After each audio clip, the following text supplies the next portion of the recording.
It's time to stop. One last question. Fadal. You made it in? Assalamu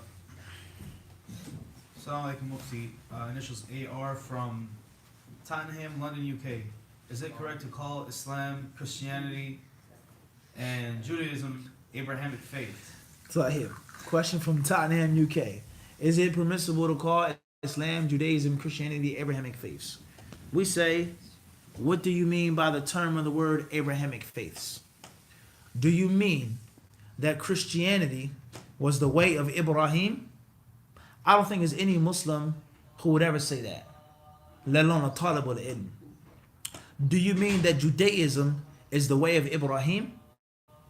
I don't think there's any Muslim, let alone talib al ilm, who would say that. Do you mean that Islam, Christianity, and Judaism are all the same? I don't think any Muslim, any non-Muslim would say that in their right mind.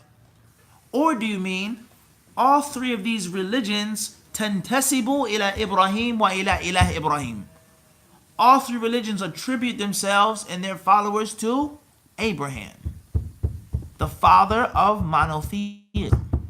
So the core principle of Islam is monotheism. The core principle of Judaism is supposed to be monotheism, as well as Christianity, regardless of the concept of the Trinity. But they're supposed to believe in one God, in opposition to Zoroastrianism, Buddhism, this ism, paganism, these types of gods and goddesses, so on and so forth. Everyone understand this? So what do you mean by Abrahamic faiths? That they're all correct? Millat Ibrahim Hanifa, وَمَا كَانَ مِنَ الْمُشْرِكِينَ. Inna Ibrahim, Allah says he wasn't a Jew or a Christian, but he was a Muslim. He was Hanif and Muslima. No one says that. But if you mean Abrahamic faiths, meaning you're talking to a Christian who accepts monotheism, and you wish to establish a general meeting place with that Christian, قُلْ يَا أَهْلَ الْكِتَابِ تَعَالَوْا إِلَى كَلِمَةٍ سَوَاءٍ بَيْنَنَا وَبَيْنَكُمْ أَلَّا نَعْبُدَ إِلَّا اللَّهِ. That's what the Quran says. So I don't want to jump the gun or whatever the case may be. But if you're trying to deceive people and trick people, saying that someone's in Hyde Park saying that all three religions, Judaism and Christianity and Islam, are the same, then may Allah destroy you and may Allah curse you because you're a liar. And no one ever said that, and no one ever meant that. And that's total nonsense. Who in their right mind would say that? Abrahamic faiths, that they're all the same. Or do you mean that they all attribute themselves to what? Abraham. Now let's stop now. Just to make a point, to show you the ignorance of these people and the evil of these people. Just make an experiment, all right? Let's Google it. Let's Google the word what? Abrahamic, right, faiths. Let's see what we get, all right? Abrahamic religions or faiths. Which one? Religions or faiths? Faiths. Okay. Let's see what we get. Let's see what Google tells us, to show you the stupidity and the evil of these people. What are the Abrahamic religions? What do three Abrahamic faiths have in common? What are the three Abrahamic religions? What are the four major monotheistic religions? Then we have Wikipedia, Abrahamic religions. Tayyib. It says the Abrahamic religions, also referred to collectively as Abrahamism, are a group of Semitic-orientated religious communities of faith that claim descent from the Judaism of the ancient Israelites, etc. So we have all these different results on what is considered to be a what? Abrahamic faith. All right? And the interesting thing is, we have no results for Abrahamic faiths. I typed in Abrahamic faiths and guess what popped up? Abrahamic what? Religions. All right? So let's see what the scholars of religion say about this. Not the Muslims, but let's see what do the scholars say. All right? So it says here, in these four Abrahamic religions, not even three, Judaism, Christianity, Islam, and Baha'i faith, the individual God and the universe, etc. All right? What are the three Abrahamic religions? Three of the world's major religions, the monotheistic traditions of Judaism, Christianity, and Islam, were all born in the Middle East and are all inextricably linked to one another. Christianity was born from within the Jewish tradition, and Islam developed, etc. So we see here, according to these people, that the word itself does not mean that Islam, Judaism, and Christianity are all the what? Same. Who said that? Did anyone say that so far? But they do have things in common, and that is supposed to be, number one, they are attributed to Abraham. Number two, there's supposed to be religions and faiths based off of what? Monotheism. Everyone understand this? So obviously everyone in the park pretty much understood that. Okay? As far as, yeah, I don't even want to go any further right now, and Allah knows best. What's important is that the last thing I'm going to say before we stop, before Salat al-Isha, is that it matters not what I said in Hyde Park.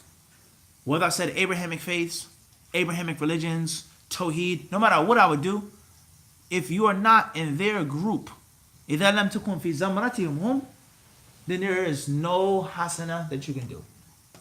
And if you are in their group, then there is la dhanba, there's no sin that you have. That is the bottom line with those brothers, all right? And for FYI, since the question came up, and let the message be known for everyone, whether it be Abu Iyad or Shamsi or Anwar Wrong or whoever else it is, let's get it straight right now. First and foremost is, and Allah is my witness, I had no intention of going to Hyde Park to debate Shamsi. Once more, I had no intention, and it's not about making people famous, or they say, why are you mentioning their names? Because the truth, the question came, all right? Once more, I had no intention to go and debate you, Shamsi. No intention. Those in my entourage, they knew this. There were brothers who says, Mufti, go to Hyde Park and debate with them. You should go get him. This is what they were saying. Go get him, Sheikh. Go destroy him. Go refute him. What did I say, Abu Saeed? I said what? I said no. I'm not going there for him. I'm not going in to argue and debate with him.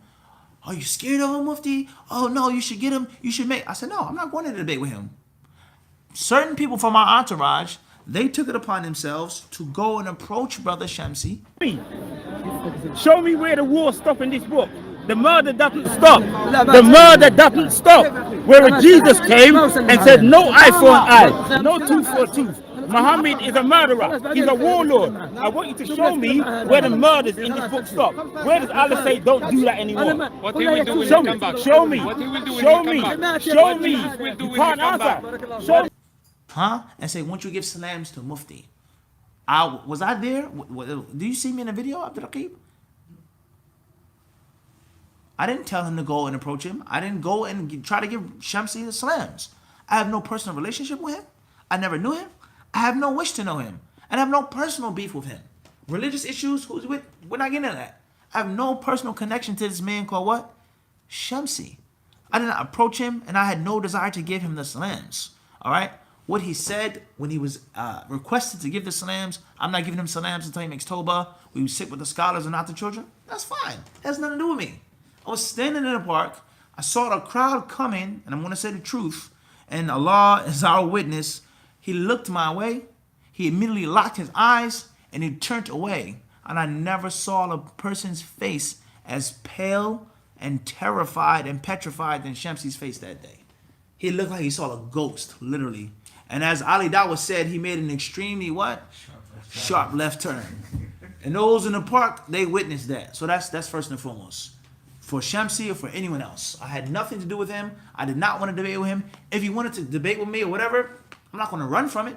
But Allah knows I didn't go to Hyde Park just for him. And the brothers who went up to him and approached him, I told them not to do that. Everyone understand this? That's first and foremost. So let that be known. Was he afraid? Was he terrified? Allahu Alam. I don't know what's in his heart. What did his face look like? We saw that. He was walking to the center of the park and he mysteriously made a sharp left turn out in the middle of nowhere.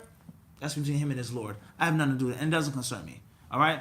As far as Anwar Wrong, what I like to call him, then you have some nerve opening up your mouth. Over 6 years ago, I requested you and I challenged you to answer my questions, to bring your proofs and evidences for your accusations that you made against me. 6 years went by and you haven't done not one of them. You've done nothing but continue to run your mouth, be a blind follower, a tag along, and a groupie of the people that you follow and you're tag along of. So don't say nothing to me, Anwar, until you respond to me what I asked you. You went back to Sheikh Ahmed Bazmoul. You made a translation of his stuff. You cut and paste his kalam. Where's Sheikh Ahmed Bazmoul now? Is he even still Salafi? Is he Sa'afiqa? Where is he? They don't even call for him no more. But you didn't do what I asked you to do. to prove and to explain what I asked you to prove and explain. So you should keep your mouth shut. And you should not talk unless you want us to come at you again, because you didn't respond. And that was a good 6 years ago. You said nothing. And I did a 3-part detailed video on you, and you said nothing in response. So I think you should keep your mouth shut, Anwar. That's first and foremost. As far as Abu Iyad, then, I mean, I'm not even going to say anything about you. Just tell me where you studied at. What knowledge do you have? Where did you learn at? Who made you a master of comparative religion? Who made you an expert of Jarh wa Ta'dil? Who gave you the ability to write, criticize, and refute? Where do you even study at? What do you know? Who are you? Everyone understand this? Let alone the fact that the hypocrisy of the people, if you read the comment sections, are utterly appalling. They say that Brother Shamsi, he's out there in the park defending the Quran and the Sunnah and so on and so forth. He doesn't have to give salams to this person. All of the innovators out there, etc. So what's the ruling on being in the park with all of those innovators and Jews and Christians and Hebrew Israelites? What's the ruling on that, Khalid? I'm not going to give salams to Mufti. He acknowledged who I was, but I'm going to talk. Go on his channel, on his page, see how many people he's arguing with and debating with. Is he shaking anyone's hands? Is he smiling at any of them, Abu Saeed? Do they refute him? And where did he study at? So myself, I will recommend my brothers and sisters to listen to those brothers who I learned from and I studied from. As I have mentioned, I was a Sufi before. Wallahi, when you listen to them, even many people lie about them, make up stories about them. But when you listen to them, you come to know these brothers, people of ilm, people of knowledge, the likes of Abu Iyad. And these brothers, they have a leaflet, they made a leaflet, nice leaflet. Abu Iyad, likewise, Abu Iyad Amjad Rafiq, Uwais Tawil, the brother Abu Khadeejite Abdul Wahid, the brothers in America, Musa Richardson, what's his name, the other brother, Hassan al-Somali. These brothers, I will recommend the people to go and listen to them. His channel, on his page, see how many people he's arguing with and debating with. Is he shaking anyone's hands? Is he smiling at any of them, Abu Saeed? Do they refute him? And where did he study at? So, yani, the hypocrisy of these people, and they're not double standards, but they're triple standards, is utterly appalling. And last but not least, the last thing I'm going to say is, just like in November, we were in the UK for 6 days, for 7 days. How much did we hear from them, Abu Saeed? Not a word. As soon as we left the country, they start talking just like they did last time. What was it? Abdullah Lahmani. He started talking about me in the video. I was in the UK. Why didn't you come and say something to me? Everyone understand this? All my classes in New York City, all my classes in Philadelphia are public and they're live. I did not step to Shamsi. I had no intention to step into Shamsi. Everyone understand this? If I wanted to step to somebody in America or the United Kingdom, I would have what? I would have done that. Everyone understand this? So this is a message, all right? Specifically talking to you, Anwar. Okay? And I saw you at my nephew's funeral. You walked right past me. You said nothing to me. Just like I saw Hassan Somali at the funeral, and he couldn't even look my way. He didn't even look my direction, let alone look me in the face. Everyone understand this? So if you're talking about stepping to someone, no one is trying to what? Step to anybody. And if I wanted to step somebody, what would stop me? Everyone understand this? You can catch me in Philadelphia with how many people? How many people go to Philadelphia, Abdul Rakib? What entourage do I have with me? Tell me. How many people have with me, Khalid? You can catch me in Philadelphia what? By myself. My classes are public or private. Live stream, you know where I'm going to be at if you wanted to step to me and talk to me, refute me, or anything else. Everyone understand this? So, yani, let these words of advice be a reminder for each and every one of you, for the internet gangsters, the thumb thugs, the keyboard warriors, It's easier to talk tough and to talk about people, but when you're refuted and criticized and asked to bring the proof and the evidence and have a scholastic debate, we don't hear from you. So Hassan Somali, Anwar right, or wrong, Shamsi, anyone, whoever it is, I don't bother any of you. I don't talk about any of you. I don't criticize any of you. I don't refute any of you. And if I wanted to, I could. But if you want to talk tough and refute someone and talk to someone, then something that we've been wanting to say for all of these years, let's make a public debate. And let's settle the score. Let's see who's who and who knows what. If you're strong in your knowledge and you're confident about your position and the ulama are behind you, then let's have a public debate. You pick the time, you pick the place, we have a public debate. Let's have a public debate, inshallah. And let's bring our proofs, our evidences, the statements of the ulama, and let's see who's who and what's what. Everyone understand this? But with conditions. And the first condition is that no taqleed allowed. Condition number 2, we're going to quote from the Salaf and the earlier ulama. We're not going to quote from somebody living today that can become Sa'afiqah tomorrow. Look what they did to Sheikh Muhammad ibn Hadi. For years, they used Sheikh Muhammad ibn Hadi against everyone. And look what they did to him now. Total disrespect. Threw him out off the edge. No respect. Sheikh Yahya al-Hajuri. The match. Now look. So we're not quoting from any scholar who's living that can turn into a mubtadi or a hizbi or a sa'afiqah or musafiqah tomorrow. Everyone understand this? So if they can agree to the terms, number 1, that'll be public. The debate is not to be edited, cut. Everything is going to be transparent.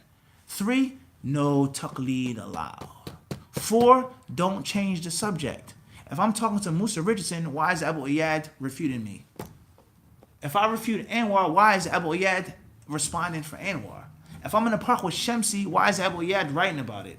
No, it's going to be an individual debate. Man versus man, person versus person. It's not going to be come to the rescue when Fulan gets ran over by a bus. La la la la la. We're not accepting that. So this is a message. Anyone who has a problem with me and what I say, and I'm this and I'm that, that's fine. But let's do it publicly. Let's set it like Muslim men in public. And if you have nothing to be afraid of or nothing to fear, what's the problem? Bismillah. I'm willing. You know where I'm at. You know what matches I teach in Philadelphia. You know where to find me. You know my number. You know my email address. You're on my channel, obviously watching my videos. I'm giving you a personal invitation to have a public debate. If you're knowledgeable and we're ignorant, you're upon the sunnah, we're upon bid'ah, you're guided and we're misguided,